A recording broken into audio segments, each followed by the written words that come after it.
ఈ విశ్లేషణకు స్వాగతం. ప్రార్థన అనేది మన విశ్వాస జీవితానికి ఒక శ్వాసలాంటిది అని మూలాలెలా చెప్తున్నాయో ఇప్పుడు చూద్దాం. అసలు భౌతికంగా శ్వాస ఆగితే ఏమవుతుంది? ప్రాణం పోతుంది కదా. ఇది అందరికీ తెలిసిన విషయమే. సరిగ్గా అలాగే ప్రార్థన కేవలమొక ఆచారమో కార్యక్రమమో కాదు, అది విశ్వాసానికి ప్రాణాధారమైన శ్వాస అని మూలాలు స్పష్టం చేస్తున్నాయి. ఇక్కడ ఆసక్తికరమైన విషయమేంటంటే, ప్రార్థన అంటే ఏదో తాత్కాలిక భావోద్వేగం కాదు, దేవునితో ఏర్పర్చుకునే ఒక నిరంతర సంబంధం. అంటే అవసరం వచ్చినప్పుడు మాత్రమే దేవుణ్ణి తలుచుకోవడం కాదు, ప్రతిరోజు ప్రతి క్షణం దేవునితో కలిసి జీవించడమే ప్రార్థన అని అర్థం. అందుకే పౌలు ఎడతెగక ప్రార్థన చెయ్యుడి అని చెప్పారు. అంటే అదొక అతుకులు లేని నిరంతర జీవన విధానంగా ఉండాలన్నమాట. ఈ ప్రార్థనలు చిన్నవి కావచ్చు, నిశ్శబ్దంగా ఉండొచ్చు, లేదా కన్నీటితో కూడినవి కావచ్చు. ఇవన్నీ దేవుని దృష్టిలో అత్యంత విలువైనవే.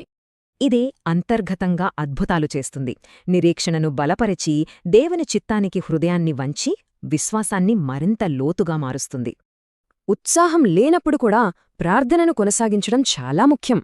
ఆ సమయమే విశ్వాసాన్ని నిజంగా బలపరుస్తుందని గ్రంథాలు చెబుతున్నాయి.